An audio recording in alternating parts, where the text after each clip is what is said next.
Hey everybody, Dan Schinder here with Steven Schinder on our holiday episode of Yesshift. December. Can you believe it's December of 2023? Unbelievable. We've got a nice holiday / end of year episode for you planned. And Steve, what do you think of when you think back on this year of Yesshift? Yeah, so later in the show, we'll talk about related activities of the year, do a little recap of that. But in terms of Yesshift, it's been another great year. We've had some great guests once again and returning guests as well, I think. I don't know, it's kind of a haze, but Trevor Rabin, having him on a couple times was one of the big things that happened. And yeah, and especially because as a kid I just loved that era of the band, the Rabin era, and so that was your introduction, really, right? Yeah, basically. I think when I was a little kid, we even had a cassette tape that had a few tracks from the Talk tour, and we'll probably talk about that more when we get to the Talk anniversary episode in a few months.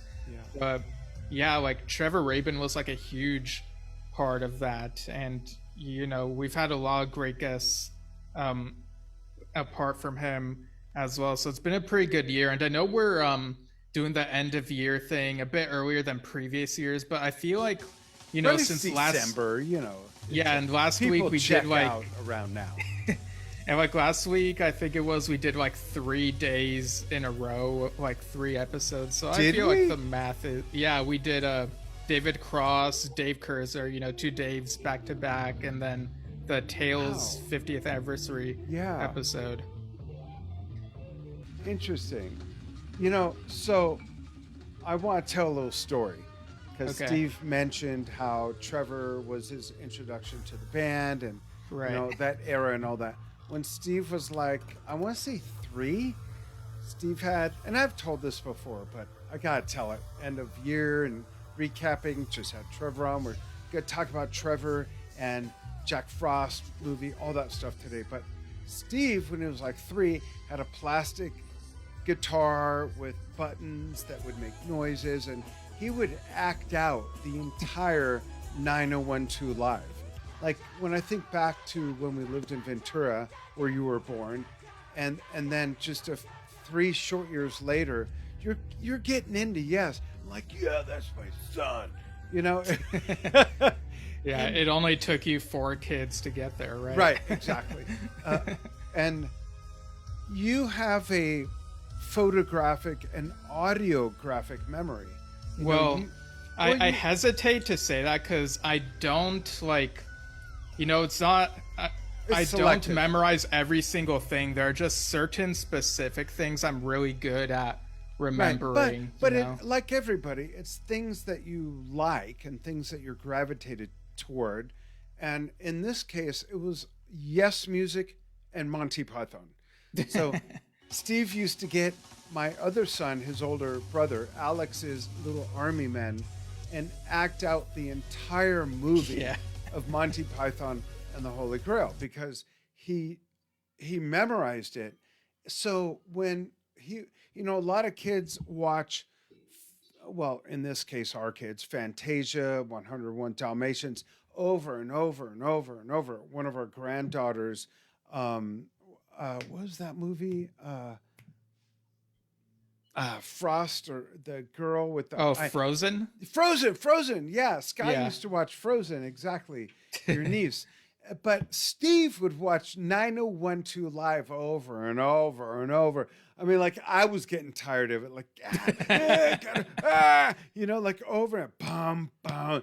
Hey, were you wishing that it was Yes songs instead at that time?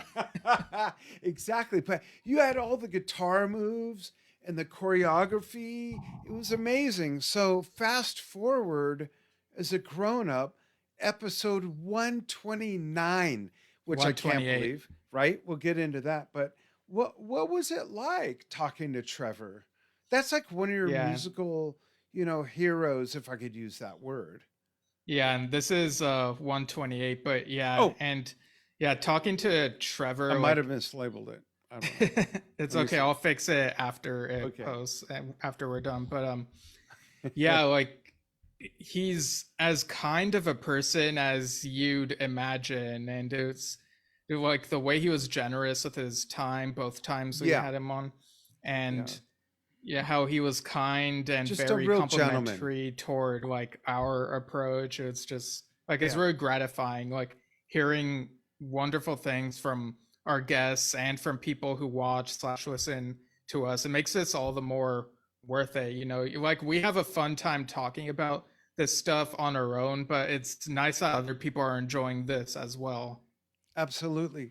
A lot of humility from people like Trevor, Steve Howe, Steve Hackett, Bill Bruford, Dave Kersner, Billy Sherwood, a lot of people that we've had on in the Yes universe, their humility has instilled humility in us.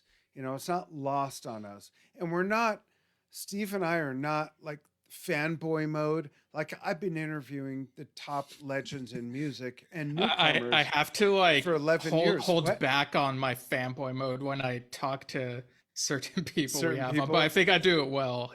you do, because I would never know, because you're quite like, your natural disposition is quite stoic. Like Mm. when we have the meetings in Drum Talk TV, our team meetings, you're pretty stoic, but once in a while you just like a bull out of the stable, just bust out with all this information and ideas and correcting people and putting everyone in their place. It's like, oh yeah, yeah, yeah, that's right. There's that part of them, but it's been a great year. And where do you want to begin? Do you want to start with Jack Frost, with recapping the year? You're in charge. What do you Yeah. want to? Well, yeah. So, and there's also like I have like a brief recap of the Jon Anderson Q&A I attended Oh yeah. last week, but I think we could start with the Jack Frost discussion. So, Okay. this is a film that came out. Its wide theatrical release, at least over here in the U.S., was December 11th, 1998. So, 25 years ago, and it was such Wow. a scary thing looking at the Warner Brothers logo saying celebrating 75 years, and now this year they're celebrating 100 years. It's wild. That's good. And I never saw that movie. Did you know that? I never saw it Yeah, until last I night. wasn't sure if you'd seen it like in full or I not, but never saw any of it. And last night I told Enja, I said, except maybe the clip with Trevor. I feel like I might have shown you that at but some I don't, point, you but know me, I yeah. don't remember. So I told Enja, I said, we've got to watch it. We're doing the show tomorrow. We're going to talk. And I was like wrapped watching it.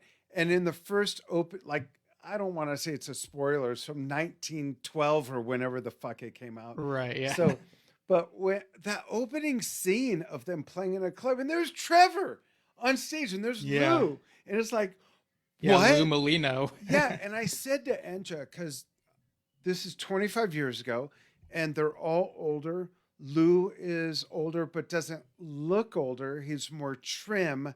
And I thought, is that Lou? He's probably 25 pounds. I don't want to say heavier, thicker. And I wasn't sure that was him until after a while I got a grip on it. But I was like, if I had seen that when it came out and didn't know that Trevor was in it, I would have been like, what? But you gave me a heads up, but I did not expect him in the opening scene. And it was great in our last interview with Trevor when he said, yeah, he taught Michael Keaton how to sing. Yeah, That was a cool story. You yeah, should, that was yeah, yeah. put that interview link in the comments and pin it so Yeah. people can refer back to Well, it. I sent you the clip. Did you have it ready or?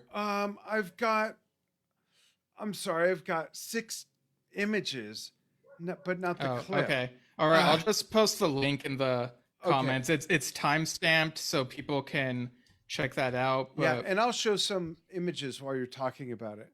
So there okay, they are yeah. on stage, one of the opening scenes. There's Lou on drums, Michael on vocals, Trevor on guitar, for a change. There he is. And there they are. Look at that. It's so cool. Yeah.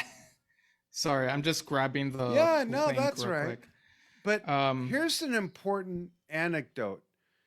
There's Lou. It's important to understand that Trevor wasn't just in, quote, the rock band or the blues band that Michael Keaton's character played in.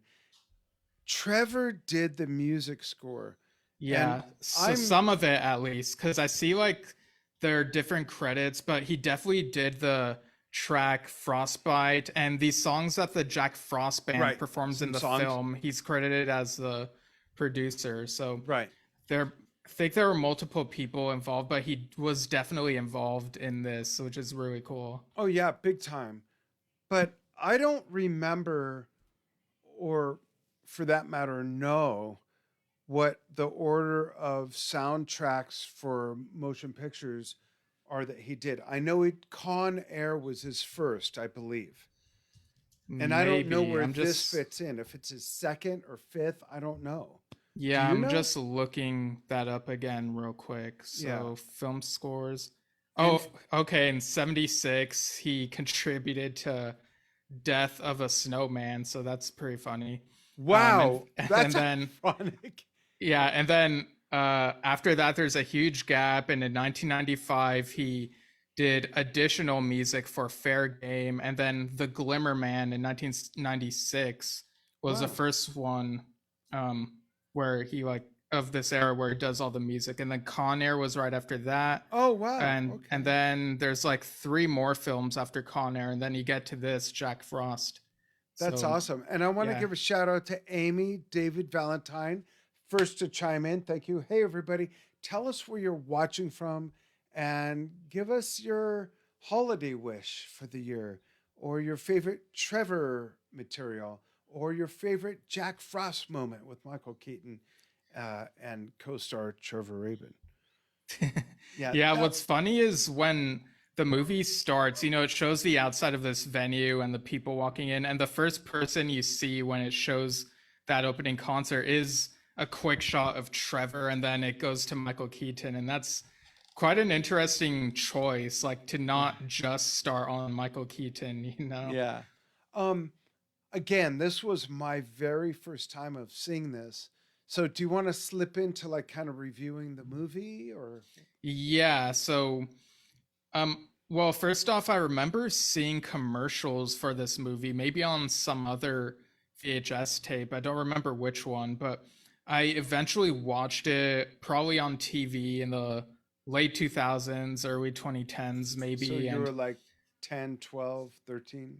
Yeah, maybe early teens. But then since 2020, at least, it's been kind of an annual holiday watch for me.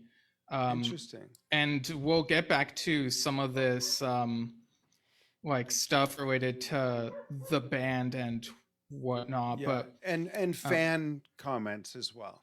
Yeah, but overall, I think it's kind of to me, it's kind of a hidden gem. I know it definitely has its flaws.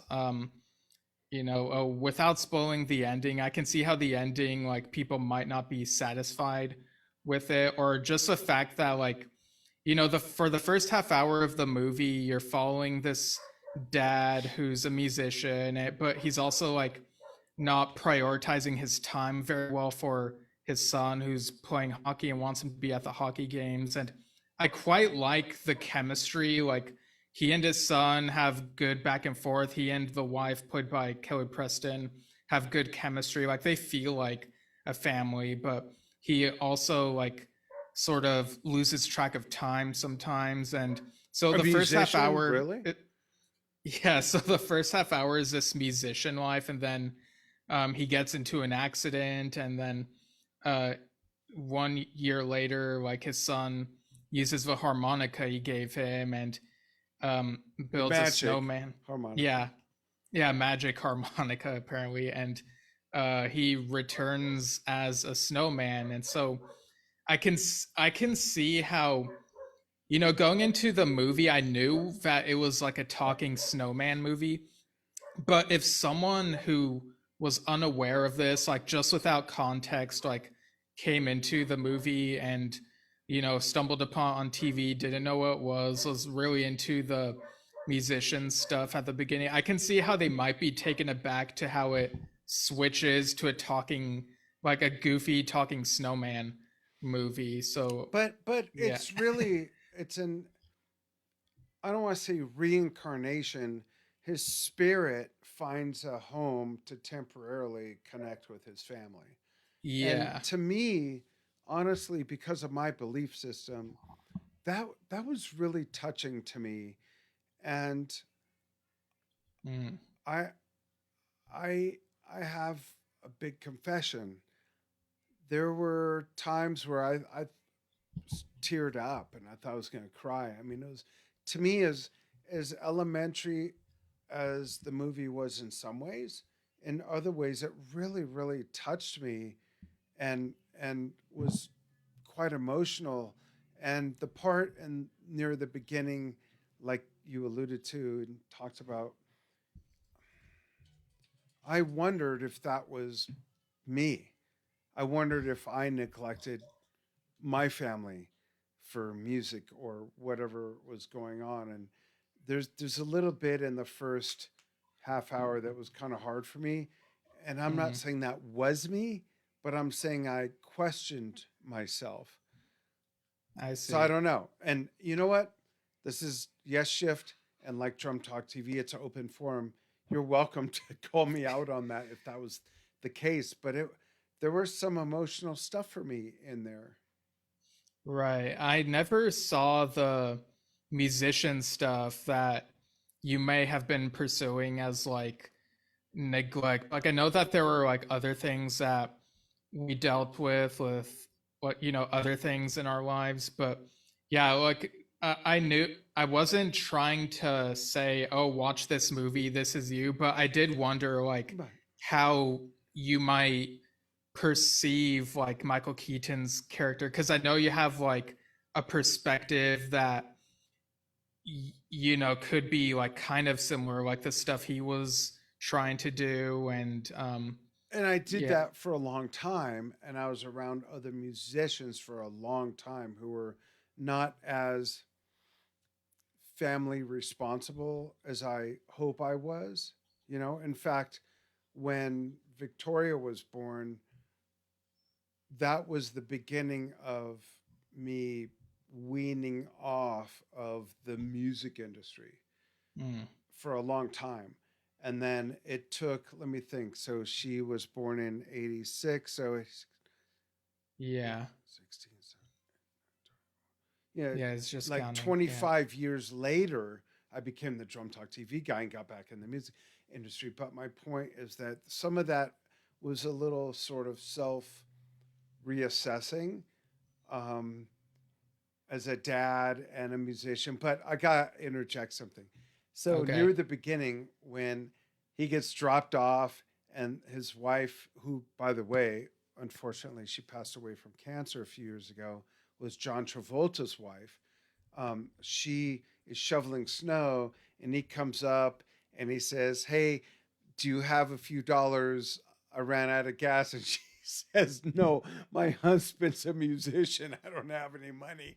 I mean, I literally laughed out loud so hard. Yeah, I loved their chemistry there. Like that's the Yeah, first scene that you see with them, and it shows how much love there is between them. But she's yeah, also willing to call him out when yeah. The he's like, casting was yeah, great.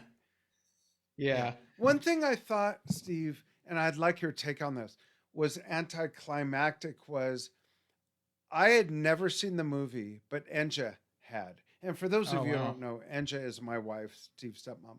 And I was like, I don't know. I know he dies, but I didn't know when. So I'm trying to guess.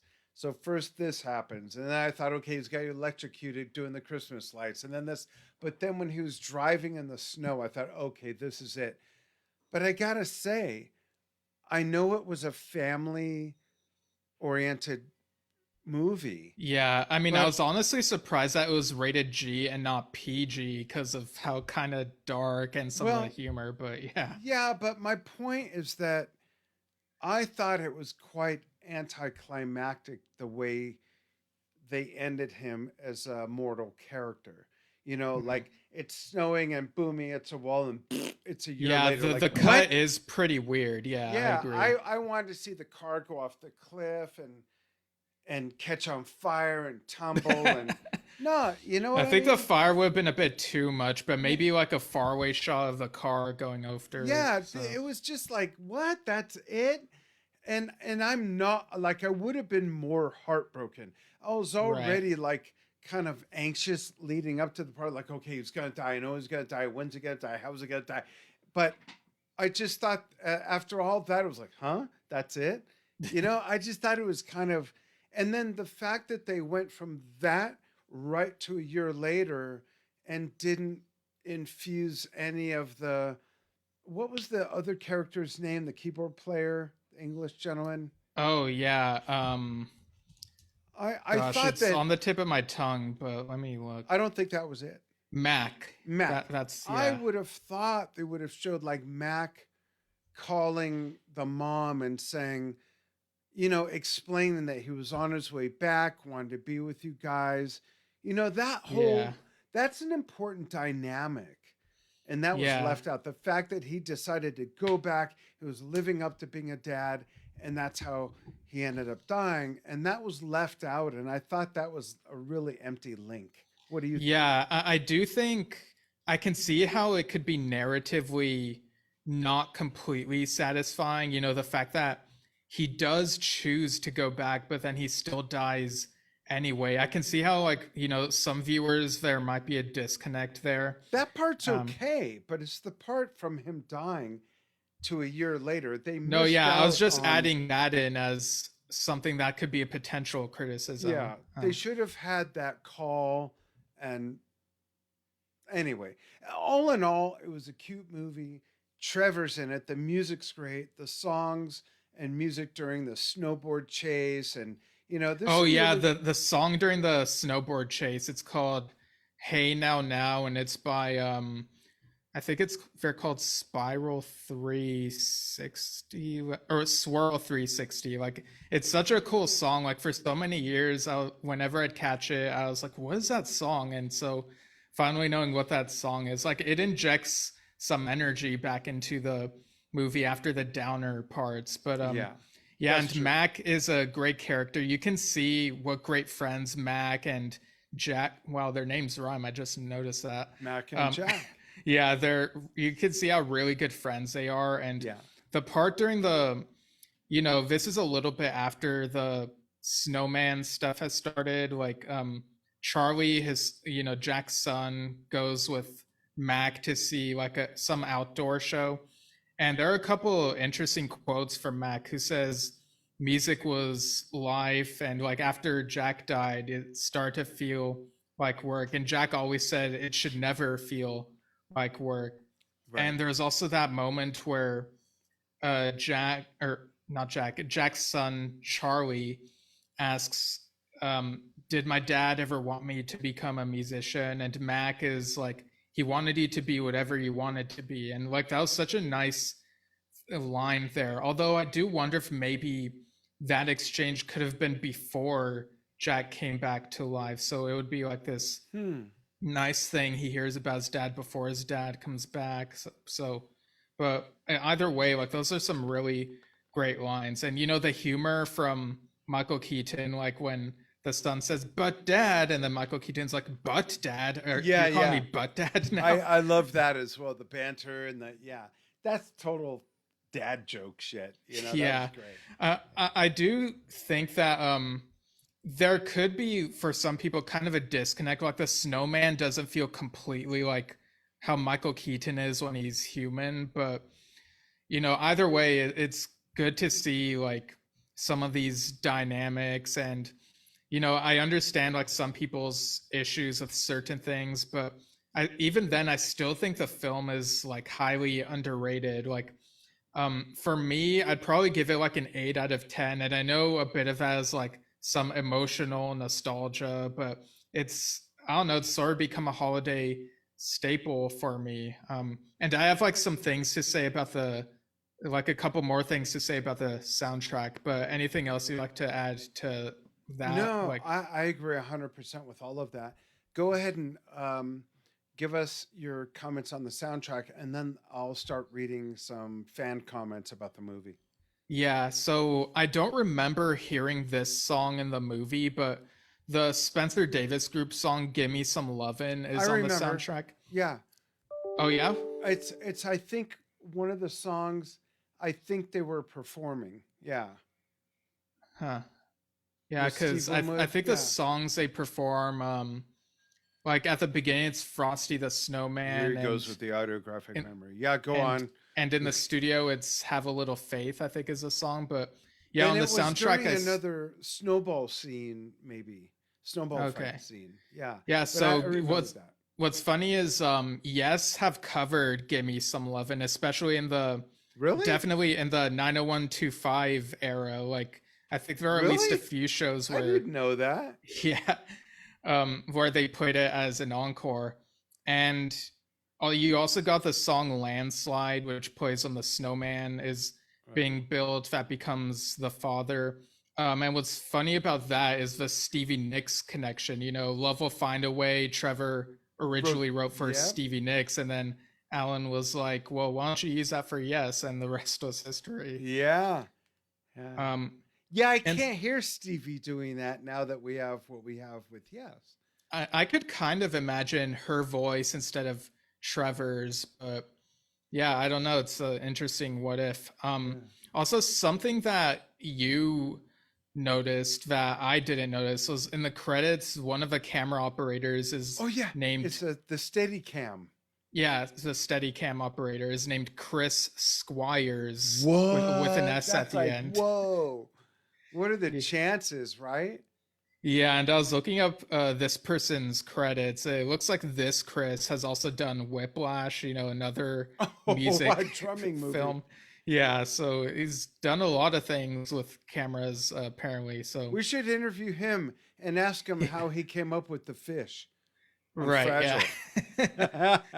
um, Also, I kind of, you know, I really enjoy this movie as it is, but it would be kind of neat to have seen like a movie in the 90s where this band full of people in their 40s, you know, trying to chase a label. And, you know, it's something that we rarely have seen. Like, usually it's like young musicians in their 20s trying to chase a deal. But I think something that's focused on musicians in their 40s, you know, they're middle aged, like that could be an interesting story. Like they're trying to chase a record deal type thing. But for today, like, you know, it's It's kind so of different. Like different. people do it on their own. And so Yeah. I think something like that in the 90s could have potentially been really interesting. Yeah, absolutely. Let's go to fan comments. Yeah. Robert Nasir says, too cool. Not a great film, plot wise, kind of a downer, but we had to see it. And by the way, just for fun of seeing Trevor show up, however briefly. Cool. Yeah.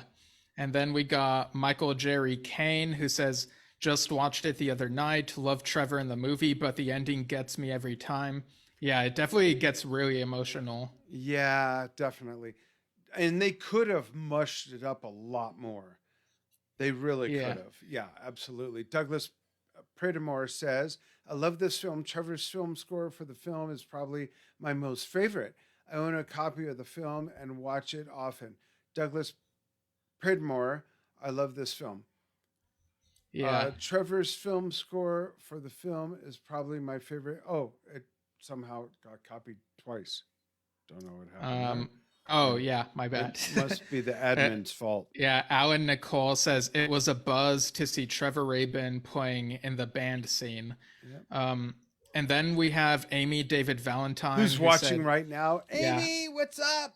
Yeah, who said I recently watched this one. And I'll also read Amy's comments that have been coming in. I know we got so caught up in the discussion, so let's see. Hi from Southeast Louisiana. No snow for us. An interesting thing, there's a song in this movie by band Jars of Clay I was surprised to hear. It's from the album Much Afraid. Good stuff. I'm still jamming to A Goalie, Toxic, and Tandy, but Talk and Can't Look Away may be my favorite solos from Trevor. Wow. And then Armageddon is also another amazing soundtrack from Trevor. Talking about the movie, yeah, It Gets to You. Isn't that a 90s band? I'm not sure what that's specifically in reference to. Maybe Swirl 360. I just seem to remember it being everywhere in the late 90s. Maybe that song or this movie. My first job was retail, and I know I heard it on satellite in that store. Okay, so it is that Hey Now Now song. Yeah. Thanks, Amy. That's yeah. awesome. Oh, and she just said, I see I put talk as a solo effort. Oops. Okay, I thought maybe you were being facetious, but all good. And Doug Curran says Lou Molino is a band drummer. Yeah, we talked about that. I don't know who that is. Whatever. Yeah, it's really cool to see him. I thought it was Bill Bruford. Yeah, and these next couple comments are actually from people who were on Trevor's recent album Rio. Yeah, they were at least on the song Big Mistakes. Dante Marchi says, I sang a song in that film for Trevor. Awesome. You guys will dive in a little. And I reached back asking which particular part, and I think Dante just commented the Cole Porter song, Every Time We Say Goodbye. I think the scene where he leaves for the gig driving away. Okay. Yeah. And Liz Constantine commented on our second Trevor Rabin interview on YouTube and said, thank you for this wonderful interview, guys. I absolutely love working with Trevor, and his kind words warmed my heart. That's really, it warms my heart that like these people who are involved in these things, like somehow were able to like catch our show, and that, yeah, it's just a really warm feeling. But I want to talk about that. So on that note, we're 2.5 years in, right? Yeah. And the way this show came about is this. So to rewind all the way back to 1995, Steve was born listening to Yes Music. Well, 94, but it's pretty much the end of 94. Yeah. Yeah. And his mother, my wonderful ex-wife, who I still love so much and would do anything for her, we're great friends, Alicia, worked nights. So I took care of the kids in the evening. And Steve, when he was a baby, like small enough to be this big, I would rock him to sleep singing, love comes to you and you follow, lose one.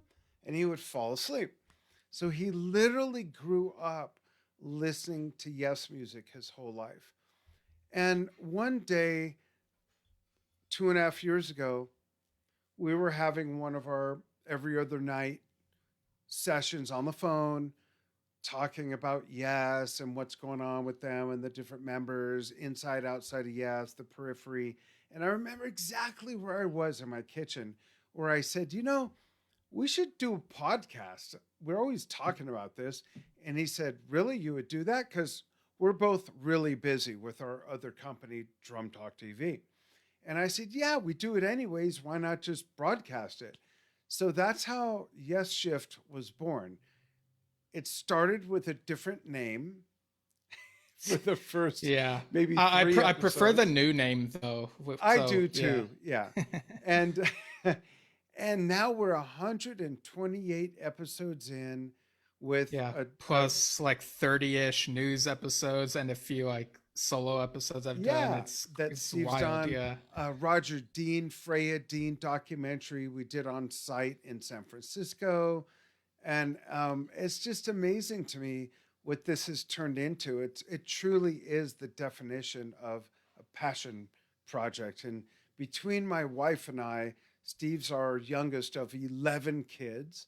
And it's fun. And Steve is a very integral part of Drum Talk TV. He's the chief content officer and a producer.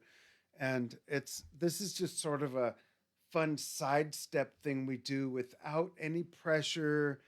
With Drum Talk TV, would you agree there's a little pressure? I mean, right? Maybe a bit. But this is something we do from our heart. Not that Drum Talk TV isn't, but just from our heart. And that's everything about it, really. And it's fun. I love it. And Steve and I do not pre-discuss episodes other than what are we doing, and that's it. We don't discuss. Okay, I'll say this, you say that. What do you think of this?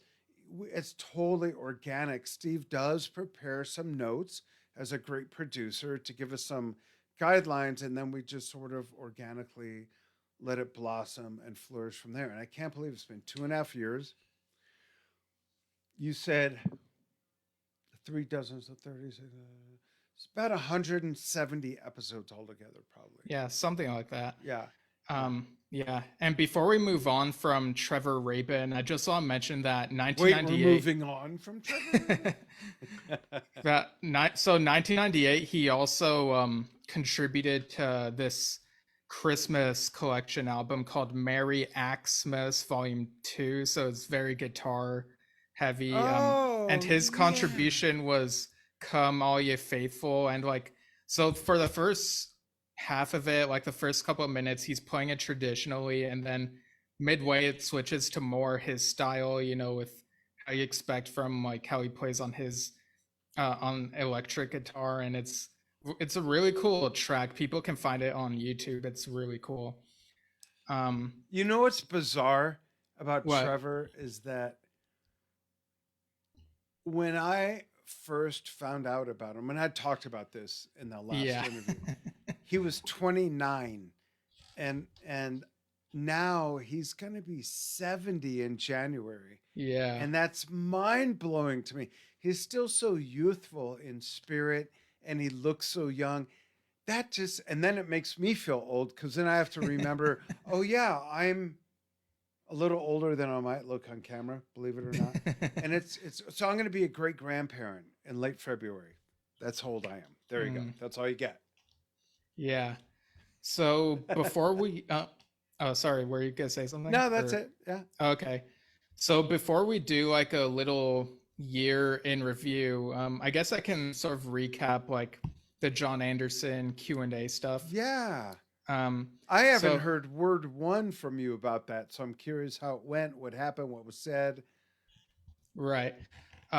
So before this, like I think about a little more than a week ago, he posted this thing called Christmas EP 2023, and it included 5 songs he'd already posted. I have them up right here. So I Believe, Love Is Everything, Now, a song from 1000 Hands, although this might be a different version that I did with Tommy Carlton, Just What I Needed, and Love This Ever Life. And they're, if people have heard them, like already know how they sound, they're very gentle and soothing. And I feel like the only Christmassy element to them really is that the video accompanying this like adds like snowfall, like snowflakes and stuff. But it was a nice thing to put out. And he also put something else out for patrons, on his Patreon. He put out this video with an almost 20-minute song called Joyfulness, and it's from this project, this album thing he's been working on called Opus Opus. And it's, it has that same feel. It's very gentle and soothing. About halfway through, it kind of reminds me of Angel's Embrace and maybe little bits of 1000 Hands in the latter half. Interesting. But yeah, it was originally available for people on a higher tier on Patreon, but as a little Christmas/Hanukkah gift, he made it available to all patrons on Patreon. Oh, so yeah, that's it's really interesting. cool. Yeah, that's cool. Yes, and in the Q&A itself, he mentioned working on the second Anderson Stolt album. Said it sounded good. So yeah, that's cool. Yeah, we got to get Jon and Mr. Stolt on together to talk about that. I mean, that would be cool. Yeah. Yeah, that's cool. And I want to read a couple comments. Doug Curon says, Merry Xmas Volume 2 is excellent. Highly recommend it. I listen to it, the CD, every December. Ellie Golden, hi, Eli, says, hello, Santa Claus. Amy again. Amy David Valentine chimes in. Oh my God, Alex Lifeson is on it too. I've got to listen to this. I believe Alex does a little drummer boy. Oh, I think you're right. I remember that. Mm, Yeah. And Doug also says, oh, we read that one already. Yeah. Yeah, I yeah. forgot about that, that Alex is on that. Yeah. Yes, were very influential on Oh, yeah. Rush. All three of them. Yeah. Yeah, a couple things I forgot to mention in my F in Life book review. Getty Life's a memoir. Wait, Um, yours or wait, what? Getty's? F I, in I life. s- said I'm confused. So I'm just gonna move on. Whatever. So something I forgot to mention is that um, Getty says that Advision Studios, when Rush recorded there, they sort of had in mind how like some magic happened, with like Yes and other people recording there, but eventually it became like a day-to-day workplace. So I could kind of imagine how like, it can start feeling like work. Yeah. Also his first Yes concert was at Maple Leaf Gardens on the Close to the Edge tour, October Oh, wow. 1972. So that must have been quite a show. Wow. Um, Yeah. but yeah. Also, in this Jon Anderson Q&A, someone asked if Jon Anderson like ever listened to Rush, and he said he heard them on the radio, but really the only things that John collected were like when he learned about Sibelius. We've heard him talk about Sibelius quite a lot. Um, he talked about the Christmas video I just talked about, how he's been writing the songs for that for 3 years. Yep.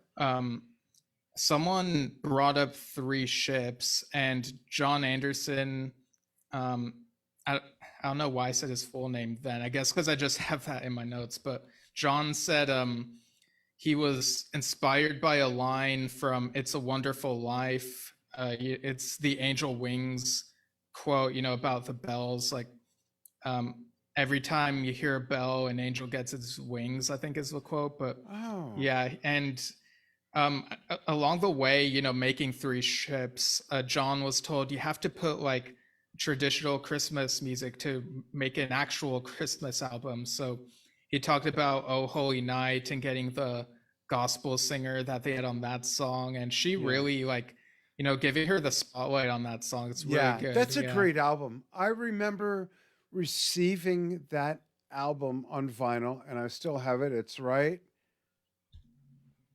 there below that blue thing, which is a tongue drum. I have a record cabinet down there. And I remember getting that as a Christmas gift from a friend of Marcy's, the Okay. mother of your sisters. Yeah. Yeah. And I still have it. And it's a great album. Yeah. Yeah, it is. It's Holy tradition, like putting on that and Chris Squire's Swiss Choir and and Rick Wakeman's stuff as well. Yeah. A Nightmare Before Christmas. Those all go together. Yeah, they're great albums. Absolutely. Um, Yeah. And I mentioned in the Zoom chat that the day that this Q&A was happening was the 50th anniversary of Tales from Topographic Oceans. So, it was between our things that we were doing, our discussion oh, of that album and your tribute to that and Brain Salad Surgery over on Drum Talk TV. And John said that Tales was a crazy time for everybody. Everyone decided to get on the train. Some wanted to get off, but kept going.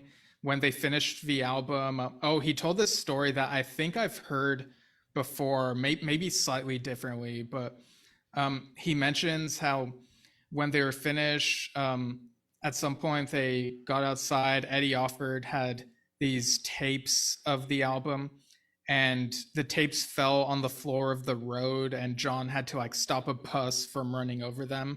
oh, And jeez. yeah, and so the tapes were intact, but this next part, I don't remember if I'd heard this part before and wherever else I'd heard this story, but he said that they sent these tapes to Luxembourg, and the only station that was the only station that would play this album in full, apparently. And there was this guy who tried playing it, but then nothing happened, and it turns out the tapes got wiped going through customs. Oh So my that, god. yeah, I got like, if that is true, like I got like secondhand stress, like hearing this, even though it was 50 years ago, like just imagining like how that must have felt, like getting these blank Oh tapes my and God, they I would have don't lost play, my and it's like, mind. yeah. So Seriously. Wow, that's amazing. I would have just, oh my God. yeah. After all that work, such an epic album and double album, and just that's interesting. So you're in review. What are some of your favorite memories of 2023 Yes Shift? um. So favorite memories pertaining to the podcast specifically. Um, I feel like I gotta scroll through the episodes list Yeah, to that's a like good look. point. I'm gonna pull that folder up. Well, but I gotta do it where it's not in front of everybody, so maybe I can't.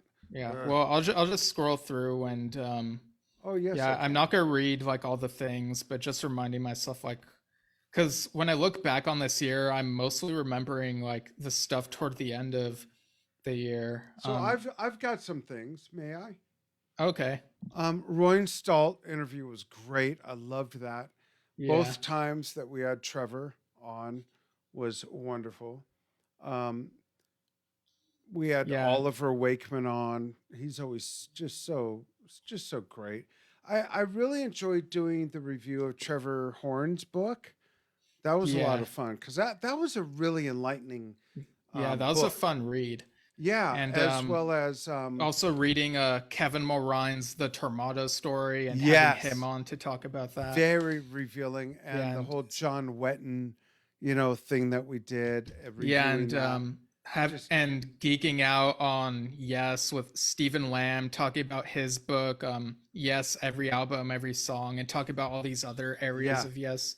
Kevin absolutely. Godley was a huge surprise. Like going through his work, his discography, and really like with some of these people, like in preparation, I listen to things I've never heard before, and I become a fan as I learn more and do research for them. And that was definitely an instance where I'm like, wow, I really love this guy's work. And so Yeah, that was really cool. yeah, absolutely. Having Tom Brislin on was fun. Yeah. Another gentleman just filled with humility. That was a lot of fun. Yeah. Dave Cousins from the Straubs. We've had plenty of Daves on this show actually. Yeah, lots of Daves, definitely. Yeah. So a So lot of great stuff this year, yeah, definitely. I don't know how many people are familiar with him, but a guy named Steve Howe was on our show. That was fun. Yeah. Yeah. Last year. Yeah. Yeah. Really? I have it as 11423.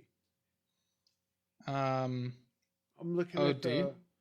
I'm looking at the folder date. Oh, it was definitely. Oh, maybe that's for when we did a birthday episode on him. Oh, okay. Yeah, Okay. sometimes we do like birthday celebration episodes, and those are Yeah. fun as well. Um, so Was then, Billy this year? no, that was last year. Jeez. Yeah, it's crazy. Yeah, it all runs together.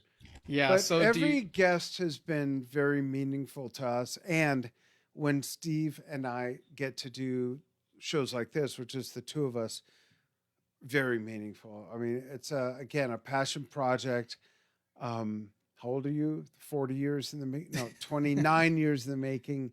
This show, we've been going 2.5 years, 128 episodes, 3 dozen news desk reports, a documentary, some Steve solo episodes, and wow, I never would have thought. Did you ever think it would turn into this? Did you ever yeah, think we'd have guests, let I, alone the guests we've had? Dad, we've had this discussion multiple Yeah, but times. not That everyone's heard it, and I don't remember everything. Okay, yeah, just making sure. Yeah, so when we first started this, and we have like the timeline of some of the yes related stuff happened this year. We'll get to that in a moment, but Yeah. um, like I knew would have guests, but I didn't know we'd have them like this soon, like as soon as we did, and that we'd have like these many that we've had so far. Like Um, I thought maybe we'd have your sister Samantha, not Steve Hackett. right, yeah. Yeah.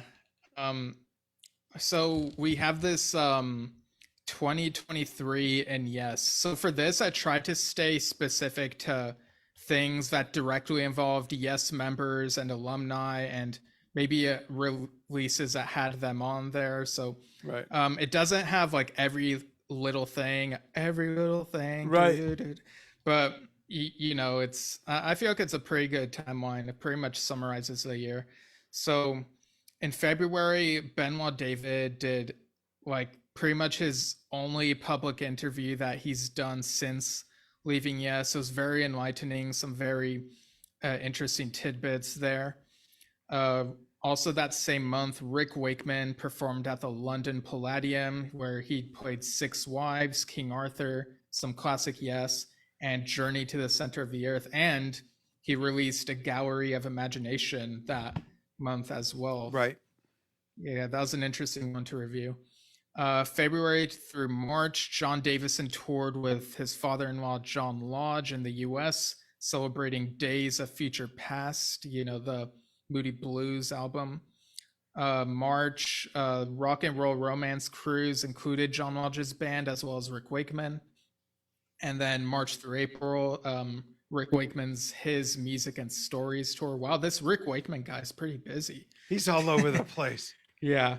Then in April, Steve Howe released Permanent Dream, which was his remix, an archival release of the band that he used to be in before Yes, Tomorrow. April through May, Jon Anderson and the Band Geeks did the Yes Epics and Classics tour. That was cool. I remember that. Yeah, and April through June, Trevor Horn toured as the Buggles, opening for Seal. That was a you really saw cool. That. Yeah, that was a cool concert to see. And Trevor played bass. Yeah, he did. Yeah. And in May, we got the new album from Yes, Mirror to the Sky, and the book The Tormata Story by Kevin Mulrine also came out around the same time. Yeah. So yeah, really great that we were able to get another new Yes album. I hope they're staying in the flow of that, and that it won't be too long before we get another, you know. Yeah, hopefully in 2024. Yeah, well, we'll get into predictions, I guess. So in June, the biography John Wetton, An Extraordinary Life, featured words from multiple Yes Men. And like we said, that was such a wonderful read. Some really great stuff in that. July, John Lodge's Days of Future Past, My Sojourn was released. Also include John Davison on there. The Jeff Downes produced The Cold Light of Day by Cold Blooded Hearts was also released that month.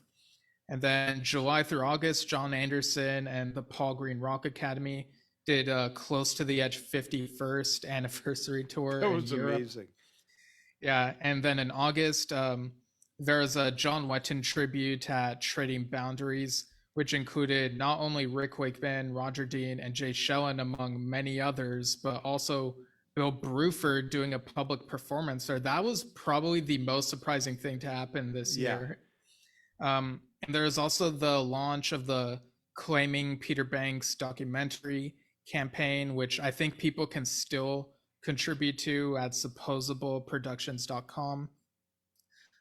William Shatner's Ponder the Mystery Revisited was released. That was a strange one because it takes out Billy's vocals, but it still has some of the same music on there, but some different stuff as well, some edits. But yeah, quite an odd release. But last I checked, both versions are available. So I don't know if things have changed since then, but you know.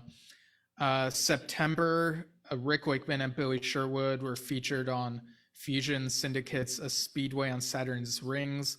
And Metal Reimagined featured Wakeman and Downes, Rick Wakeman, I guess I should specify. And Downes Braid Association's Celestial Songs was also released that month.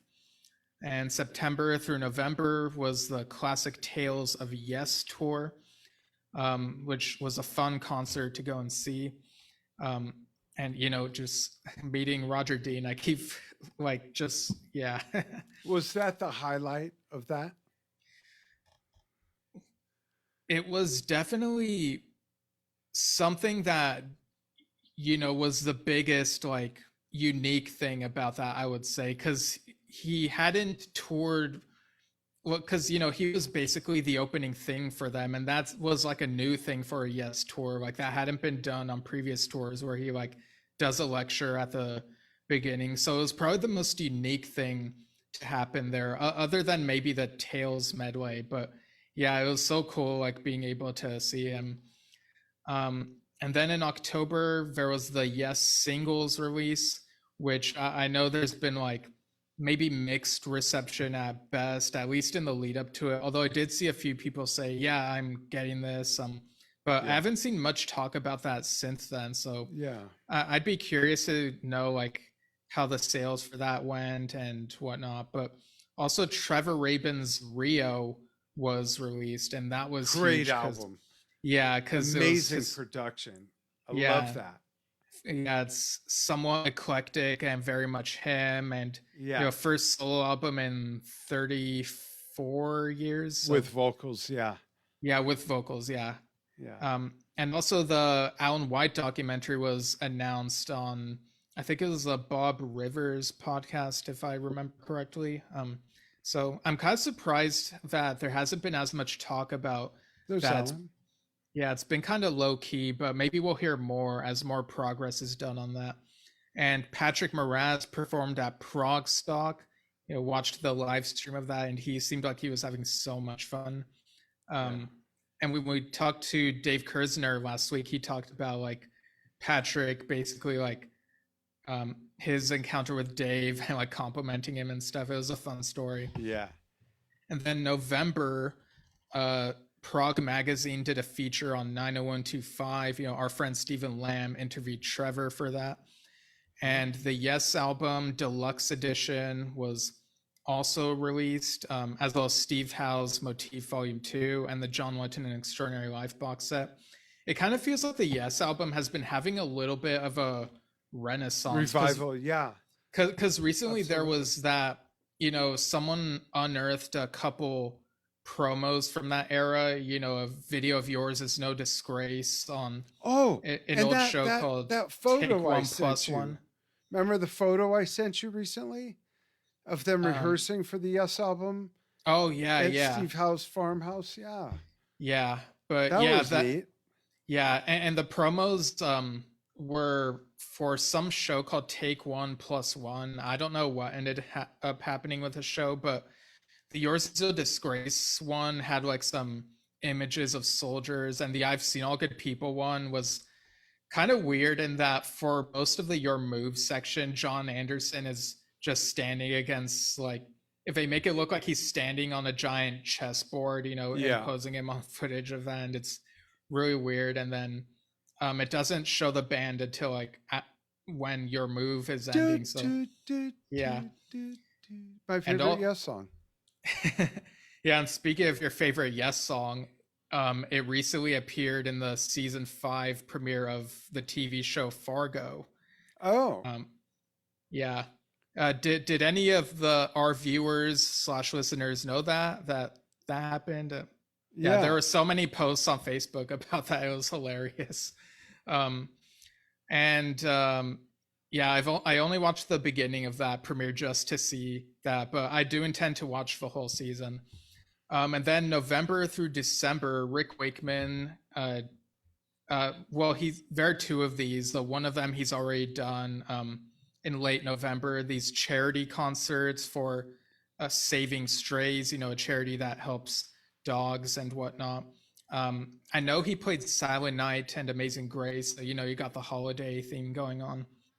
And then in December, Trevor Horn released Echoes, Ancient and Modern, which has some reworkings of some popular tracks, including Rick Astley doing Owner of a Lonely Heart.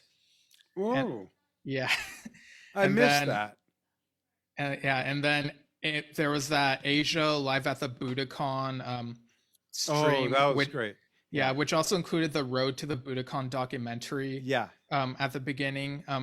And again, like, I really think they should have advertised that like a bit harder, because it feels like, Asia itself, the current band, it feels like if there's a huge question mark because of, the delays and cancellations. And so I would have liked for this thing at least to have gotten a lot of promotion. But yeah, I'm still hoping that Asia can figure out when they might be able to tour, because I was quite excited when I heard that announcement that they'd Yeah. have like Mike Bonilla. So we'll just have to see how that turns out.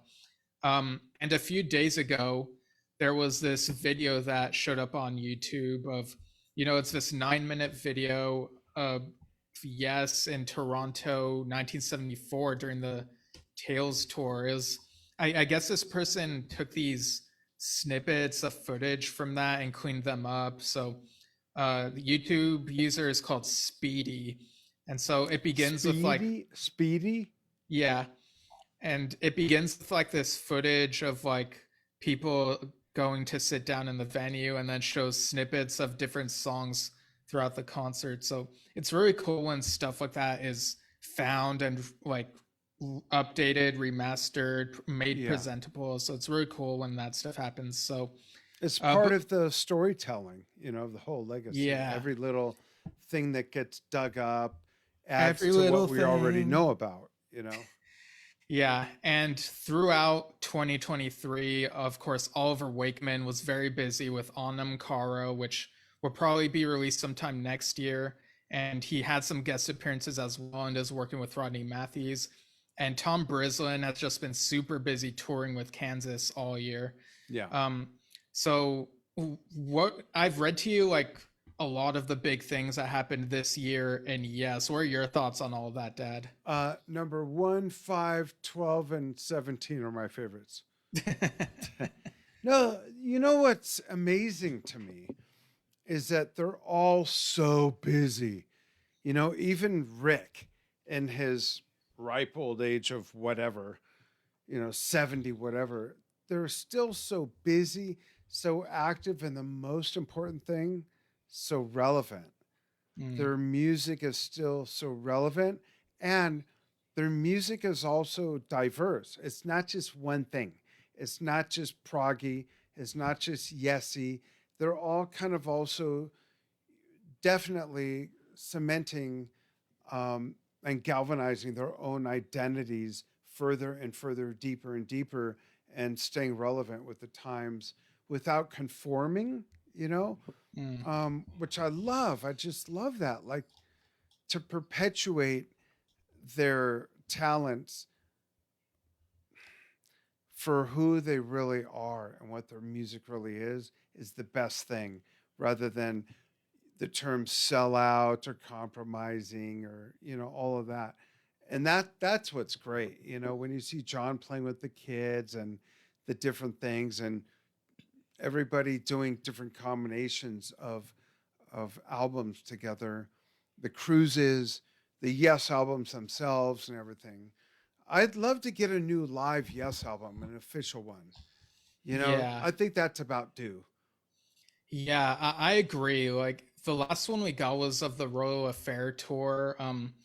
I'm, I'm curious if anything from last year was recorded on the Close to the Edge 50th tour, but I certainly hope maybe something from the Classic Tales of Yes tour, because there are some like unique things, and like the Tales medley especially. Like I think, we need another live album, and I'd like to get that, but I really would like to get stuff from the latest album.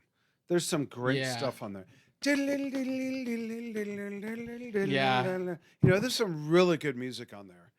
Yeah, I do hope they perform more of it on the upcoming leg, which I guess we can get into now. So for 2024, I kind of feel like we know less about what's coming next year than we did for 2023, like before coming into 23. But what we know for sure is Rick Wakeman's Return of the Caped Crusader UK tour is happening in February. And then February through March, John Davison is touring with John Lodge again in the US, and then the Flower Power Cruise. April, Oliver Wakeman's band will perform material from Onam Kara, Ravens and Lullabies, and From a Page. At least that was what was previously announced, but we know for sure that it will have From a Page and stuff he's worked on his own. Great music. Yeah, and it's then still in the CD player of my truck. The Nice. carousel. Yeah, it's CD number 2. I've been memorized. I love it. Yeah, and then April through June, the Classic Tales of Yes tour comes to Europe. So again, I really hope that they add more of the Mirror to the Sky material to that set list. And then June 16th is the Bill Bruford fan convention in Tokyo. So very curious to hear how that is. Was he? Is that the drummer for Styx? Who is that? Yeah, the Canadian rock band Styx. No, I'm kidding. That was funny. Yeah. That's from a earlier private meeting, folks. Yeah, but yeah.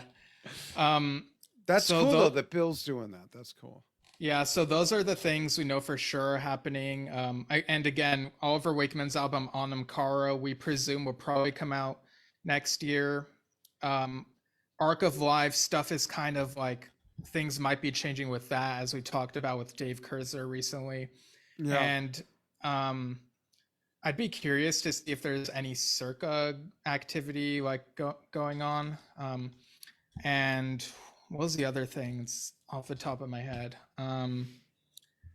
Oh, and Jon's working on multiple things. Zamran, Opus Opus, A Thousand Hands, Chapter 2. So I hope we get at least one of those this coming year. For all we know, maybe some of that could leak into 2025. That would be cool. Hey, the Bill Bruford fan convention in Tokyo is on your brother Alex's birthday. We should take him. Yeah. We should just the 3 of us go. That'd be cool. Yeah, I'm sure he'd love that. Absolutely. So what are your I know he'd love thoughts the food. Oh yeah, definitely. Yeah. The food's amazing there. Yeah, I love the food. Yeah. So what are your thoughts / predictions about 2024, like this coming year? I think when it comes to the current Yes lineup, I think we'll get a live album. I think we'll get another studio album that will be yet another advancement from. Yeah, I see Doug commented again saying new Yes album next year. I don't know if that's a prediction or if he knows something, but I think it's happening. Yeah. Yeah, they're definitely in the flow, and we know that exactly. Jeff and Jon have a piece that they've had for like almost 10 years that they need to put somewhere. Piece. Yeah. Or 10 minutes, however long it is. Yeah. So I think that I'd love to see what else Oliver is up to. Rick is always busy, but I think it's great that this kind of music is still alive and relevant. We talked about that with Dave Kersner, and it's important because this is like the fate of a genre. It really is. With people in the Yes universe and Steve Hackett, some of the newer neo-prog bands, whether you look at prog metal, like everywhere from Haken to, some of the other newer bands that are on the other spectrum of prog, it's important because the music represents a genre born out of like 3 to 5 different genres: rock, jazz, metal, symphonic.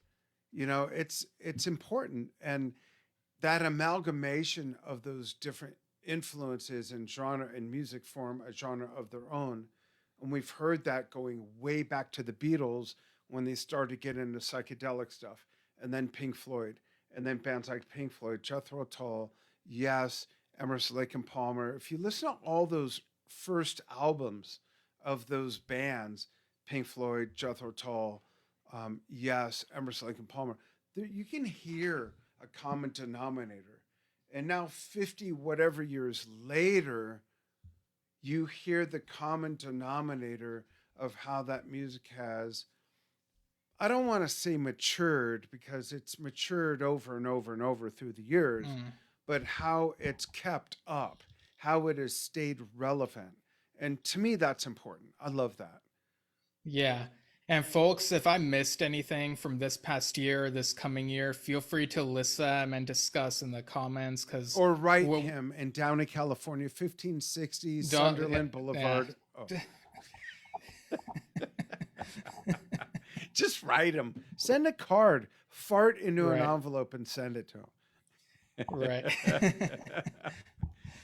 Yeah, no, if people can reach us at Yeah. yesshiftpodcast@gmail.com. And Suggestions, comments, questions, anything. yeah, and you can also follow us at facebook.com/yesshift, youtube.com/@yesshift, and We're on listen to us Facebook? anchor.fm/yesshift. Yeah, we are. Um, but yeah, I think that's pretty much it, right? Or Yeah, I other don't know, are than, we you know forgetting what? anything? We really want to thank everybody for following what we've been doing, whether you're a new listener, viewer, whether you've been with us from the beginning when we had that other name. And happy holidays. You know, there's some crazy stuff going on in the world, Mm, and that's not new. It's been going on for over 100 years, and it's still here. And music is what bridges cultures and races and nationalities and people together. So yeah, be part of that. And we all want the same thing.